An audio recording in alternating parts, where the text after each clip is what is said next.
Olá. O ministro do Planejamento, Nelson Barbosa, afirmou no Senado que o Produto Interno Bruto brasileiro deve crescer 1% no ano que vem. A Lei de Diretrizes Orçamentárias, enviada ao Congresso, previa um crescimento de 1,3%. A notícia se soma à expectativa que em 2015 o país tenha uma redução de 1,2% no PIB, o maior recuo no crescimento econômico em 25 anos. Mas o ministro se mostrou otimista com as iniciativas do governo para superar a crise econômica. Entre elas, as medidas provisórias que alteram as regras de concessão de pensões por morte e auxílio-desemprego e o contingenciamento de quase 70 bilhões reais do orçamento deste ano. Desse total, mais de 21 bilhões serão de emendas parlamentares. Como o Congresso está recebendo esses cortes? É sobre isso que o Brasil em Debate vai conversar com os deputados José Pivete, do PSDB de Goiás, e Hélder Salomão, do PT do Espírito Santo. Deputados, o Congresso passou o ano de 2014 discutindo o orçamento impositivo e a necessidade de que haja um orçamento realista, que o orçamento que se vote aqui seja o orçamento a ser executado. E agora esse corte é bastante significativo nas emendas de bancada e emendas individuais. Como é que os senhores recebem esse corte, deputado Giuseppe? Eu entendo que esse contingenciamento, esse ajuste fiscal, é consequência dos próprios erros do governo Dilma. A política, o crescimento pela política expansionista, pelo consumismo, pelo aumento dos gastos do governo, praticado no primeiro governo Dilma, trouxe essas consequências ruins para a nossa economia. E hoje nós somos obrigados, o país se vê obrigado nesse exato momento, no momento que tem inflação alta, que está estagnado a economia, a, mais uma vez, ver cortes fundamentais em programas tão importantes para o desenvolvimento e crescimento das pessoas em nível do nosso país. É preciso fazer os cortes, mas é preciso reconhecer que isso foram falhas cometidas pelo próprio governo e que hoje se vê obrigado a ter que fazer esse contingenciamento de quase 70 bilhões de reais e tudo isso pautado por uma visão, no meu entender, que o governo da presidente Dilma arruinou o país, arruinou a economia do país. Hoje nós estamos vivendo momentos muito difíceis, inflação alta, pouco investimento, crescimento pífio, mínimo, negativo da economia. Isso que o ministro do Planejamento colocou para o ano que vem é muito ruim.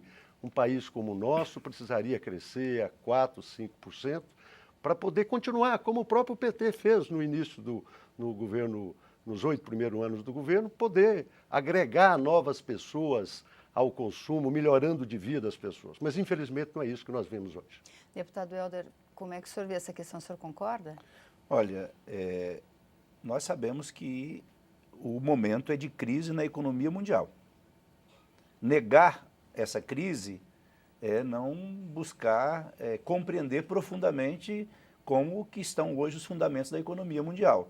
A China, que é a nação que cresceu acima da média mundial, acima de 2 dígitos durante décadas, fez uma revisão agora do crescimento do país para pouco mais de 7%, que ainda é alto se compararmos com o que há no mundo, mas reviu para metade do seu crescimento nos últimos anos. Nós vimos a crise na União Europeia, nos Estados Unidos, e o Brasil vive essa crise. É claro que o governo tem que fazer ajustes para como os países estão fazendo, como Grécia, Espanha, França, Estados Unidos, a própria China, as nações do mundo estão passando por ajustes.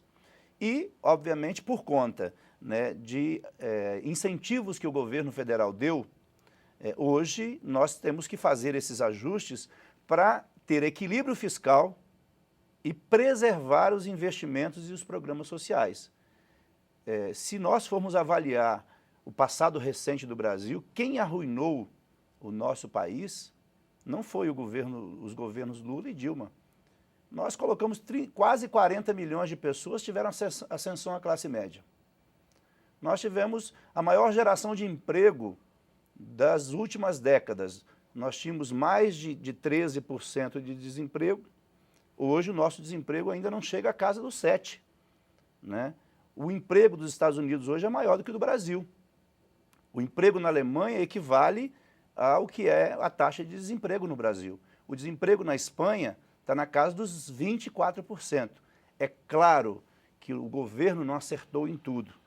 É claro que o governo precisa agora e reconhece que tem que fazer cortes na máquina pública. O ministro Nelson Barbosa anunciou, né, essa semana que hoje estará sendo publicada uma medida, uma portaria, cortando gastos com aluguel, com passagem, com diárias e com outros componentes que compõem o custeio da máquina pública. Obviamente que isso é preciso reconhecer, o governo precisa fazer isso. Agora, achar também e dizer que o Brasil melhorou muito nos últimos anos, muito. Taxa de emprego, né, acesso à universidade, acesso aos programas sociais, quer dizer, oportunidades para o povo brasileiro. O problema é que o Brasil tem um déficit de investimento em infraestrutura e em programas sociais que se acumulou durante décadas. Então o governo precisa reconhecer, o melhor seria, deputado Giuseppe, que a gente não precisasse fazer os ajustes, né? Mas em virtude da economia internacional que vive uma crise e de alguns erros que o governo cometeu, porque nenhum governo acerta o tempo todo. Deputado Helder, dentro do próprio Partido dos Trabalhadores, houve questionamentos sobre qual a opção que o governo fez de cortes. O governo cortou em programas sociais o seguro-desemprego e pensão por morte, que atinge fundamentalmente beneficiários do INSS, que as classes mais baixas do país, quem mais necessita do INSS. Quer dizer, será que seria esse o caminho? Não haveria um outro caminho de cortes? Por outro lado, o PSDB, que seria, teoricamente, mais favorável às medidas desse tipo de ajuste, o ministro Levi é apontado como um ministro mais afinado com o PSDB que com o PT, está sendo atacado. Deputado Helder, gostaria que o senhor respondesse desse ponto e depois o deputado Giuseppe, por favor. Eu creio o seguinte, assim, claro que essas medidas são conflituosas. O melhor seria que nós não precisássemos adotar medidas como essas. Quando a gente está em crise, né, na família, no orçamento familiar, a gente tem que fazer cortes. Como há uma crise na economia mundial e o Brasil foi atingido fortemente por ela, nós precisamos adotar. Temos que fazer cortes, o próprio deputado reconhece isso. Agora, eu como membro do Partido dos Trabalhadores, da base aliada, eu também defendo outras ações importantes. E a presidenta Dilma anunciou agora, recentemente, uma outra medida que eu considero muito importante, que foi a ampliação da taxação do lucro dos bancos, de 15% para 20%, o que vai significar uma arrecadação de 3 a 4 bilhões ano. Nós estamos discutindo no âmbito da bancada, e aí seria muito bom que nós ganhássemos o apoio do PSDB, de todos os partidos, inclusive termos o apoio do governo, para taxar as grandes fortunas. Na Europa inteira se taxa grandes fortunas, nos Estados Unidos se taxa as grandes fortunas. E há uma expectativa que taxando as grandes fortunas no Brasil, porque quem tem grandes fortunas ganha dinheiro sem trabalhar. Nós precisamos taxar quem ganha sem trabalhar, quem especula. Quem produz, quem trabalha, a gente tem que fazer o esforço para reduzir essa taxação. Há uma expectativa de arrecadação de 100 bilhões ano, se nós trabalhássemos na perspectiva de taxar grandes fortunas e herança. Eu acho que essa é uma medida que precisa ser discutida no Brasil. Deputado Giuseppe. Bem, eu acho que o governo não cortou na própria carne. Tem deputados do PSDB falando que a gente está votando contra coisas que a gente devia ser a favor. Mas eu queria dizer o seguinte, primeira coisa, quando a gente está... Primeiro é reconhecer que não tem dinheiro, o governo quebrou. E não teve a coragem de cortar na própria carne, de reduzir suas despesas correntes, de reduzir despesas que possam criar condição de maior investimento no país. Não interessa a ninguém a redução, a estagnação da economia brasileira. Isso é um jogo de perde-perde e não interessa a nenhum de nós, nem o PT, nem o PSDB. Agora, é importante dizer que, como gestora, a presidente Dilma fracassou. fracassou porque ela sabia que o mundo não ia viver o tempo inteiro a China comprando minério do Brasil, ou mesmo as commodities, e não procurou organizar, falar aquilo que o PT, não só o PT, mas de uma forma geral o Brasil deseja, que é o crescimento sustentável da economia. Nós vivemos uma gangorra há muito tempo no país. E imaginou-se que com isto pudesse resolver o problema do crescimento do país.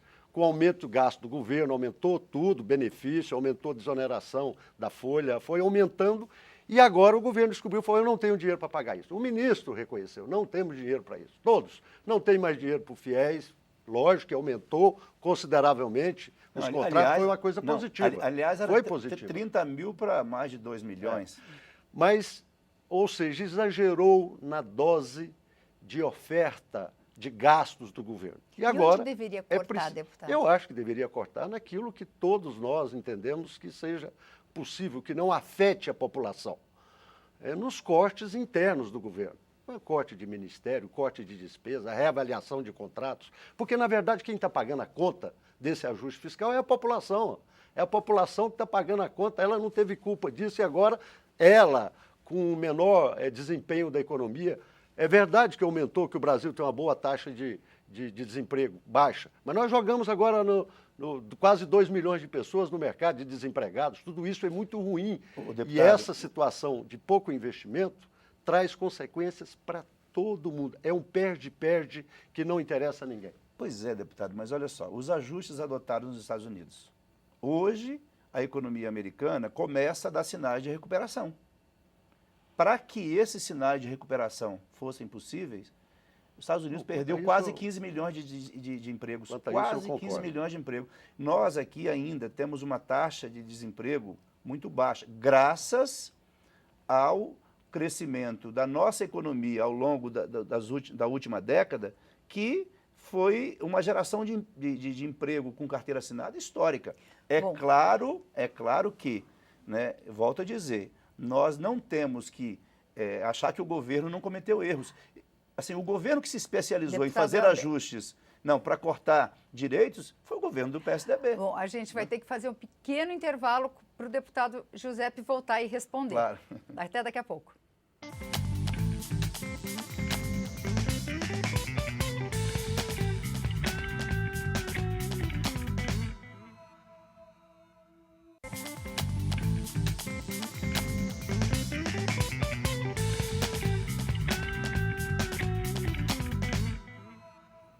Estamos de volta com os deputados Hélder Salomão, do PT do Espírito Santo, e Giuseppe Vetti, do PSDB de Goiás, para discutir a política econômica e o contingenciamento do orçamento.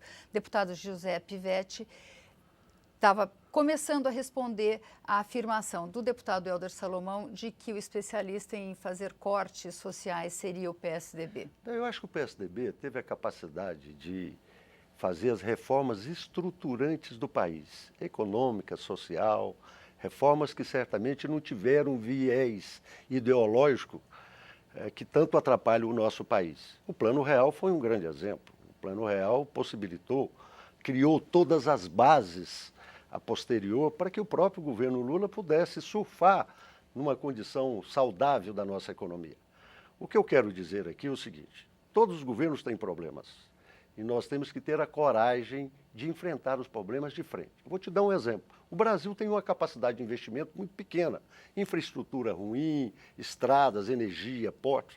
E o governo do PT ficou 12 anos batendo no governo Fernando Henrique Cardoso, que fazia concessão, fazia privatização. E depois de 12 anos, teve que reconhecer que esse é um instrumento positivo para alavancar o desenvolvimento do país, para ter um efeito multiplicador na economia. E agora começou já há pouco tempo já a fazer concessões de aeroportos e etc. E o ministro nos colocou nesta semana que vai fazer um pacote agora de concessões. Eu fico feliz do governo do PT, tardiamente, mas feliz de reconhecer que esse é uma política econômica saudável. Pois é, por outro lado, dos 70 bilhões de corte, 25 bilhões foram de obras do PAC. Eu gostaria de saber se isso não compromete gravemente os investimentos do governo e, no caso, de geração de empregos. Quer dizer, No momento de crise, a gente compromete empregos, comprometendo os investimentos do governo, que é um dos principais investidores na economia do país, né, deputado Helder?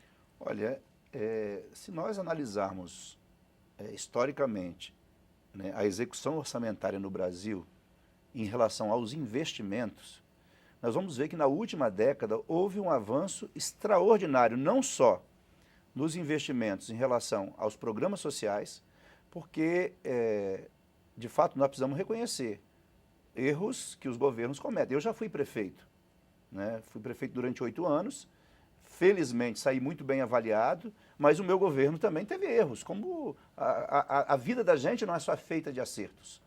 Enfim, é preciso reconhecer erros.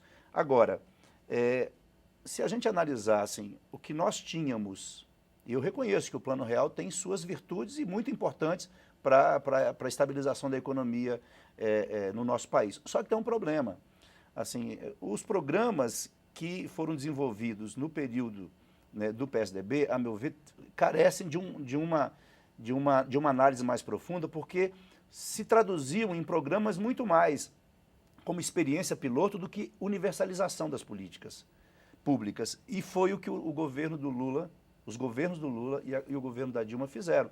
Trabalharam na perspectiva da universalização das políticas, na área da educação, da saúde. Está aí, olha, esses cortes não vão atingir, tive com o ministro da Saúde, não vão atingir o Mais Médicos, não vão atingir o Bolsa Família, né? Não vão atingir os programas que são fundamentais para que a população brasileira, né, saia da situação de miséria, de extrema pobreza, né? E assim, nós não podemos trabalhar política pública com experiência piloto.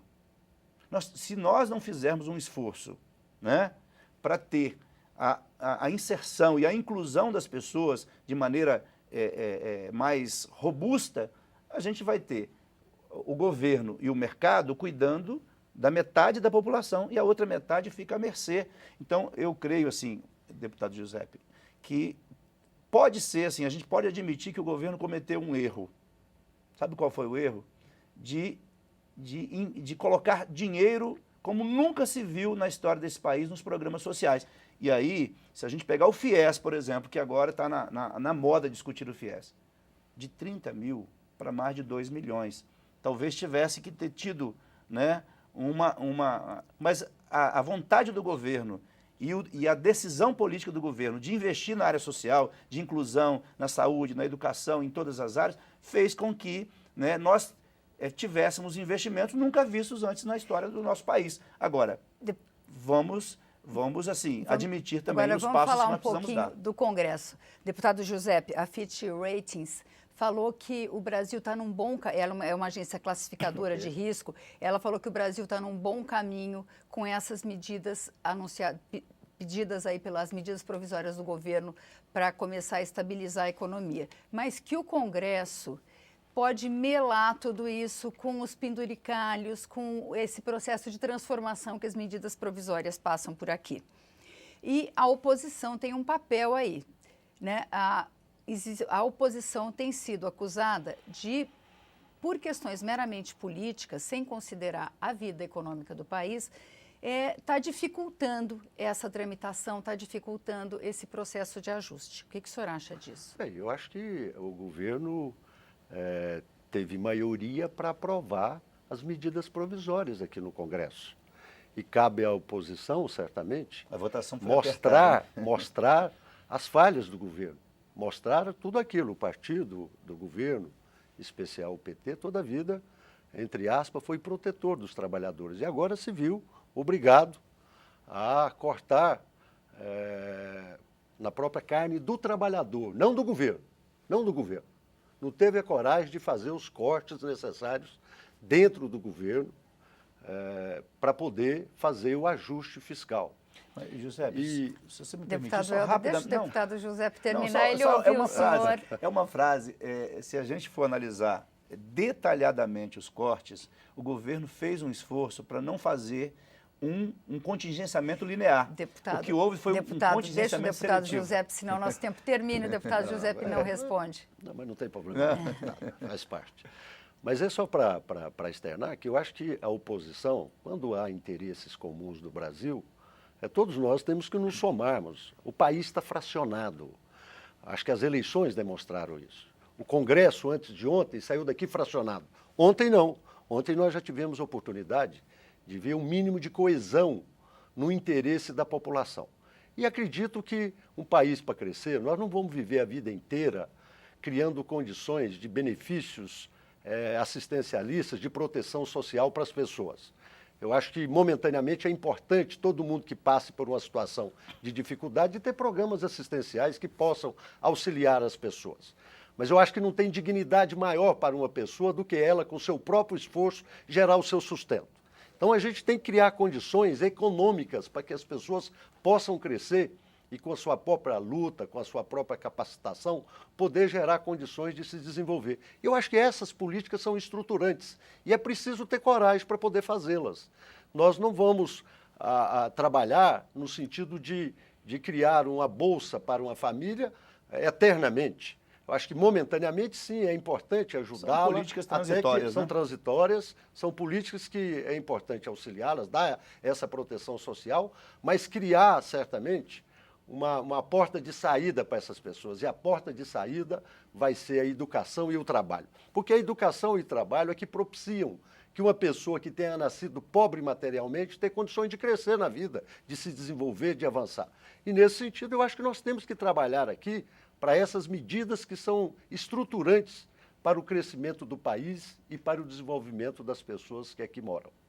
Agora, deputado, com um corte tão grande nas emendas parlamentares, voltando às emendas parlamentares, não torna mais difícil a relação com o Congresso, que já não está tão fácil para o governo, ou elas podem se tornar um instrumento de barganha aí nas próximas votações, deputado Helder? Olha, foram, né, como você disse, 25 milhões do PAC, 22 milhões de outras despesas, e aqui tem muita despesa que é atividade meio, não é área finalística. O governo não fez contingenciamento linear, né, fez contingenciamento seletivo, o que é fundamental para preservar investimentos em infraestrutura, investimentos nos programas sociais e em áreas como educação e saúde, e 21 milhões de emendas. Eu creio o seguinte, assim, eu nem sou defensor das emendas parlamentares. A meu ver, eu acho que as emendas parlamentares, elas desviam a finalidade de um mandato parlamentar. O ideal seria que nós não tivéssemos... Mesmo de bancada, deputado? De bancada, não. De bancada é outra história, mas eu não defendo a emenda individual do parlamentar. Mas é uma realidade, claro, que todo deputado tem o direito de fazer a apresentação, porque o nosso papel é muito mais nobre do que ficar cuidando de emendas, embora isso não signifique que cuidar de emendas não seja uma atividade importante. O que eu considero fundamental é que a gente tenha a responsabilidade que esses ajustes, eles vão garantir, né, equilíbrio fiscal, preservar os investimentos e a credibilidade, a confiança, porque se a gente ouvir alguns comentaristas e alguns membros da oposição, o Brasil parece que está indo para o buraco amanhã. Eu li no Valor Econômico, a semana passada, uma reportagem falando do posicionamento do FMI. Do FMI, um órgão conservador, né, das finanças mundiais, dizendo que o Brasil está preservado, protegido às turbulências da economia internacional, porque tem fundamentos sólidos na economia. Embora ele seja atingido pelas crises, o FMI declarou: o Brasil está protegido das turbulências da economia, da crise na economia internacional. Então eu vejo o seguinte, que nós precisamos fazer esse esforço. É um esforço que é legítimo a oposição apontar os erros do governo. Eu concordo com o ajuste fiscal. Pois é legítimo, mas também é necessário ter a responsabilidade, né, porque algumas questões que foram votadas agora nas medidas, nós sabemos que tem corrupção em concessão de pensão. Nós não acabamos com nenhum benefício deixou de existir. Houve ajustes, né? Ajustes que eu gostaria de não precisar votar esses ajustes. Eu preciso mas saber nesse momento, a opinião eles são necessários. do deputado José Brasil... Pedro sobre a questão das emendas parlamentares, mas só para, deputado antes de chegar na José. emenda, dizer o seguinte, o Brasil estava no buraco. É lógico que era preciso tirá-lo do buraco, porque do jeito que estava não interessava a ninguém. Eu não ninguém. concordo com isso. A situação ficou muito ruim, muito ruim. Como eu disse, acho que o governo da presidente Dilma, infelizmente, como economista, ela não deixou a desejar. Então, isso era necessário fazer um ajuste para poder criar essas questões, para não deixar piorar, porque não interessa a ninguém. Eu acho que foi feito. Agora, quanto às relações à emenda, eu concordo em parte com o deputado, mas eu acho que o deputado aqui no parlamento nós precisamos ter independência. Independência. Mas não e a independência, a emenda impositiva cria um mínimo de independência para não ficar votando e toma lá da cá com o deputado. Quer dizer, ele tem um mínimo de autonomia para poder fazer o papel dele, que é de legislar, de fiscalizar os outros poderes. E em relação a isso, volto a repetir, novamente colocou nas costas da população, e em parte dos parlamentares também, uma parcela do ajuste fiscal, a parte financeira. Quase, no caso específico aqui, no nosso caso, um terço. Quase um terço. Deputado, quase um terço. Agora, é importante que esses ajustes também o governo tivesse tido a coragem de cortar na própria carne. Mas o governo Muito de obrigada, voltar deputado especificamente José a cortar Pivete. ministério e tanta outra Muito coisa. obrigada, Tá deputado Helder Salomão. Infelizmente, o nosso tempo terminou. Não, mas eu só queria falar uma frase. A gente, infelizmente... autonomia com financiamento empresarial a gente não vai conseguir. Muito obrigada, deputado José Pivete. Muito obrigada, deputado Helder Salomão. O programa termina aqui. Se você quiser rever ou compartilhar este ou outro programa, vá à nossa página câmara.leg.br/Brasil em Debate. Obrigada e até a próxima.